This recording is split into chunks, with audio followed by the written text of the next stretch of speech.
A graça e a paz do Senhor Jesus, bem-vindo à nossa breve meditação desta semana. Nós examinamos o texto de Hebreus capítulo 12, versículo 1 e o versículo 2. Relembrando, lá nós lemos: portanto, também nós, uma vez que estamos rodeados por tão grande nuvem de testemunhas, livremo-nos de tudo que nos atrapalha e do pecado que nos envolve, e corramos com perseverança a corrida que nos é proposta, tendo os olhos fitos em Jesus, autor e consumador da nossa fé. Ele, pela alegria que lhe fora proposta, suportou a cruz, desprezando a vergonha, e assentou-se à direita do trono de Deus. O texto continua e lá nós lemos: pensem bem naquele que suportou tal oposição dos pecadores contra si mesmo, para que vocês não se cansem nem desanimem. Na continuação do texto, tomando o exemplo de Jesus como base, o autor de Hebreus vai incentivar aqueles a quem ele escreveu a não desistirem nessa caminhada, nessa jornada que eles estavam, nesta carreira que eles estavam traçando. E o texto fala que isso acontece primeiro quando nós, como o texto diz, lembramos de Jesus. Jesus é o nosso padrão, ele é o nosso foco, ele é o nosso modelo. Aquilo que ele passou para nos dar também exemplo. Ele não apenas morreu a nossa morte, mas ele viveu a nossa vida. O mesmo autor de Hebreus, em outro capítulo, diz que nós temos um sumo sacerdote, Jesus, que pode se compadecer de nós, pode entender as nossas lutas, porque tal como nós, em tudo ele foi tentado, mas o autor acrescenta um detalhe: porém sem pecar. Nós fomos tentados e pecamos, mas nós podemos olhar para o exemplo dele e assim ser movidos, inspirados de que é possível nós vencermos. E nessa questão do pecado, o autor de Hebreus é muito sério. O versículo 4 nos diz: na luta contra o pecado, vocês ainda não resistiram até o ponto de derramar o próprio sangue.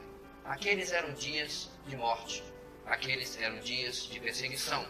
Aqueles eram dias onde o povo de Deus, o povo do caminho, como eles eram conhecidos, pagavam com a própria vida muitas vezes por seguir a Jesus. Assim, o autor de Hebreus diz que não há motivo para desistir, não há motivo para desanimar, não há motivo para abandonar a carreira cristã. E mesmo que a sua vida corresse risco, eles deveriam resistir até o ponto de derramar o próprio sangue. É interessante, queridos, nós lermos isto em um país com liberdade como o Brasil.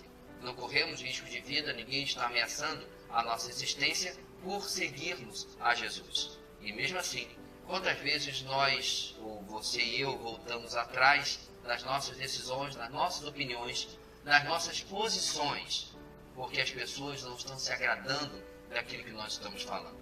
A sociedade é contrária à palavra de Deus, é contrária ao Evangelho. E quando eu e você, como cristãos, nos posicionarmos, com certeza receberemos oposição.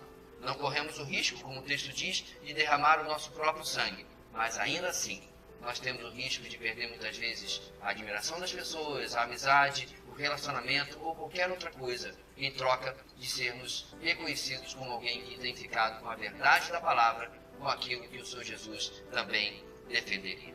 Ou seja, vamos olhar para Jesus, para o exemplo de homens e mulheres do passado e entender como nós devemos, na nossa carreira, ter os olhos fitos em Jesus e resistir a ser comprometidos, ou seja, danificados em nossas convicções, trocando-as por aquelas que agradam ao mundo.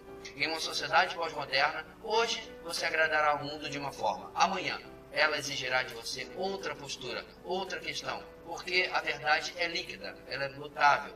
Assim, nós devemos ficar com a verdade que não muda, com V maiúsculo, da palavra de Deus, e assim correr a carreira que nos está proposta, mesmo que isso signifique derramar o nosso sangue, na forma de relacionamentos, na forma de opiniões, na forma do que quer que seja. Tenha uma semana firme, olhando para Jesus, pela graça e pela paz que Ele nos dispensou. Deus abençoe, uma boa semana.